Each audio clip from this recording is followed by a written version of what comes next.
toppandoo leen du style de. tey ngaa réglé tey ngaa bañ a dugg ci yooyu noonu am na ñoo xam toppandoo leen du style de ay xool ma ko dañ ma ko li tax ba mu nekkee mar lu mu def rek gars yi Mouhamed Touré ak Ngoné ne ko ñu ngi woo Fatou bu la fi fekkee ak éthique ak déontologie di nga xam ne lii waroo koo def Alamine ani sa éthique ak déontologie. mais finalement ñoom dañ ma sonaloon parce que je parvenais même pas à parler au téléphone correctement parce que su ma bëggee wax téléphone sax ñu ne ma Fatou de laa yëpp éthique ak déontologie.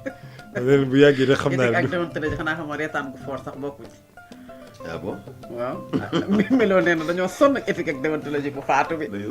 Fatou du yëngal yaram bi concentré ko du fecc du fo da ngay xaw a limité affaire yi yow tamit. léegi tey nañ ku la bàyyi nga naan ay nit non mais quand même. man sañu ma ci non dama ne la mais si mais je parle. man ne la gis nga ni ma ko wootee. je parle de ta belle coiffure. bàyyil toppandoo wax boobu. Mansour loolu lay bañ de. wax boobu laay bañ a dégg xam nga Mansour moom mënut a sipp moom. ban wax laay toppandoo. xoolal ni ma ko xuma la ne.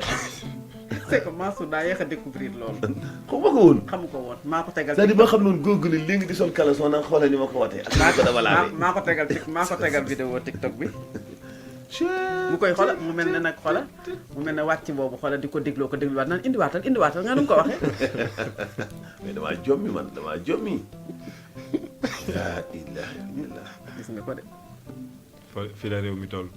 am na benn maire bu ma ko waxoon ndeysaan maire kii Ndeye Mbacke Touré Mbour dafa am benn restaurant temps la woyu Papa Ndiaye boobu xew kii wuy sama ndey saa ji xaw ma raajax waaye ba nu yéen koy wax waaw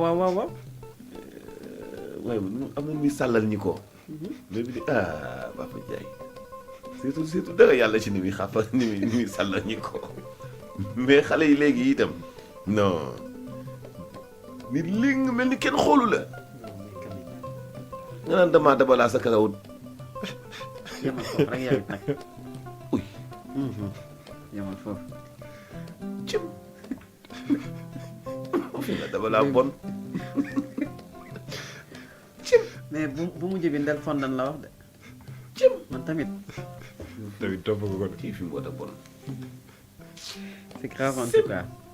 c'est très grave. non. Et pourtant on rigolait on riait sur ça alors que. oui c'est ça. fekk na xamul leen boobu. billaay mu ngay def njombeeg musiba. dañ ci doon retaan foog ne ça va quoi.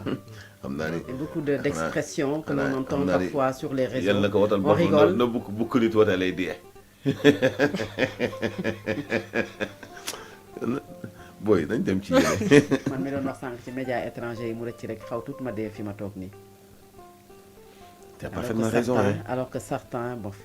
tu as parfaitement raison. Ouais. Médias, pas médias étrangers, ça à 100%, mais médias parlo yi nga xam ne parce que même fii Sénégal pro-israéliens yi nga xam ne ils donnent des informations yoo xam ne il n'en est absolument rien quand même sur cette guerre-là. lu leen neex rek la ñuy wax en faveur d'Israël, en faveur des États-Unis au détriment de l'Iran et du monde arabe. Pas du tout d'équilibre. Non, du sur tout. ce qui se passe du exactement. tout, mais quand du tout amuñu benn équilibre. Ils montrent que des images qui déstabilisent l'ennemi. Mais image yi nga xam ne dafa leen favorable duñ koy wane mukk.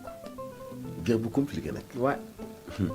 C'est dommage. D'ailleurs, Très dommage. en parlant de cette guerre-là, Fatou Abdou, c'est vrai que mën nañu wax ci neneen mais aujourd'hui la position du Sénégal a été claire. Le pays condamne les agissements des États-Unis sur l'Iran. Aujourd'hui, encore une fois, on a entendu le chef du gouvernement Ousmane Sonko démb position bi mu jël. Est-ce que aujourd'hui c'est la position que devrait prendre le Sénégal? D'ailleurs, comment est-ce que vous avez vu cette position qu'a pris le chef du gouvernement? C'est la première fois que le Sénégal prend une telle position. Sénégal dañ doon def un peu de diplomatie. Certes dinañu condamner mais pas ñu fësal ko noonu Mansour pour wane ne carrément ñoom dañu ànd wala ànduñu ci doxalin bu États-Unis certes dañ doon condamner mais il savait quand même nuancer Mansour ba nga xamante ne il faut peut-être ligne bu baax a baax lire entre les lignes pour mën a xam mais non cette fois-ci souvent dañuy wax ne est-ce que état yi war nañu jël yenn position yi mais man je pense que c'est une position courageuse. Ouais. Parce que c'est vrai que état la c'est vrai que un état a ses intérêts c'est vrai que ça engage tout le Sénégal mais lii am ni aux États-Unis al amin mais li am boog Iran États-Unis teg ko Iran en complicité en collaboration avec Israël mais c'est à dénoncer avec la plus grande énergie parce que lii tooñ la lii bundu xataal la lii néewal doole la te dañ ko def ay dëkk yu bari dëkk yoo xamante ne ñoom ci seen bopp bu ñu xëyee subatel ba singale la xam nga ne toog xool nit rek net parce que dafa am arme nucléaire moom moo tax nga dem di ko songu ak raison yoo xamante ne tey boo ko tegee sur la table tey ñëpp xam nañ ne amul benn cohérence amul benn argument boo xam ne mën ko teg pour dem songu dëkk. ñu ne déeta waaye nga songu ay école songu ay njaboot songu ay famille parce que tout simplement yow nennu nga leen parce que tout simplement yàgg nga ko def mu réussir la mais ce pays là ne va pas se laisser faire et aujourd'hui l'Iran riposte. Exact. Et nous nous avons certes aujourd'hui le guide de la révolution Fatouna, mais je suis sûr que l'Iran résistera et vaincra parce que xam nga lu tax mooy c'est pas la première fois États-Unis ak Israël bu ñu seen pexe jooyoon kon kenn dootu waxati Iran. La guerre des 12 jours sànq maa ngi koy rappelé fii Mansour. Il a fallu que ñoom Israël ñu dem pour fexe parce que Israël quand il n'a pas l'avantage dafay dem defaru jiwaat su ko defee day dem bootuwaat ci ginnaaw États-Unis su ko defee Donald Trump jouer sapeuram yooyu souffler le chaud et le froid pyromane et pompier ñëw taxaw ne nañu def cesser le feu bu ñu defee cesser le feu ba moom mu waajalaat boppam ba amaat les moyens yi mu bëgg a mel mu dem songaat beneen dëkk. léegi nag loolu dafa am également ñu leen ko ciy jàppale moo tax presse dafa am solo ci réew et partout dans le monde muy aujourd'hui ces médias étrangers qui nous donnent des images qui nous montrent des images yoo xamante ne images yi ñu ciy montré yëpp images yi avantage Israël ak États-Unis lay doon le plus souvent. Alors que moment boobu ñu def loolu l'Iran mi ngi def ay percées. l'Iran attaque ay bases militaires yoo xam ne ñi ngi ci ay dëkk yu bari. Liban moom moo ci mujj. boo xamante ne dem ci guddi la. et aujourd'hui lan lañ la wan barki dem que des Libanais des Iraniens ñu ngi jubilé.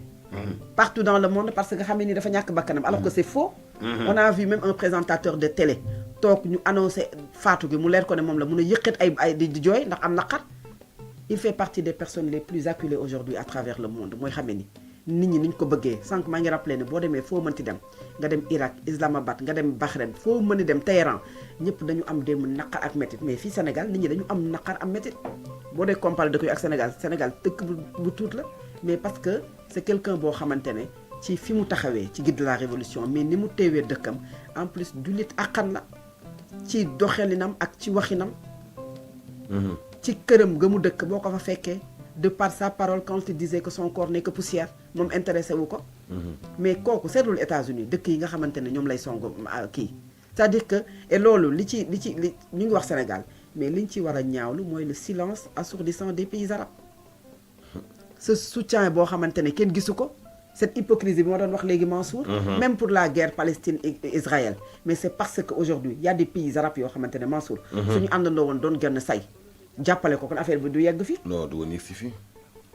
tu peux t'ouvrir certes mais aussi am na ay causes nobles yoo xamante ne da nga ko war a défendre pour la religion mais au-delà de la religion pour les vies humaines yi nga xamante ne ak aujourd'hui cette folie meurtrière bi nga xamante ne Israël da koy teg ci ay dëkk.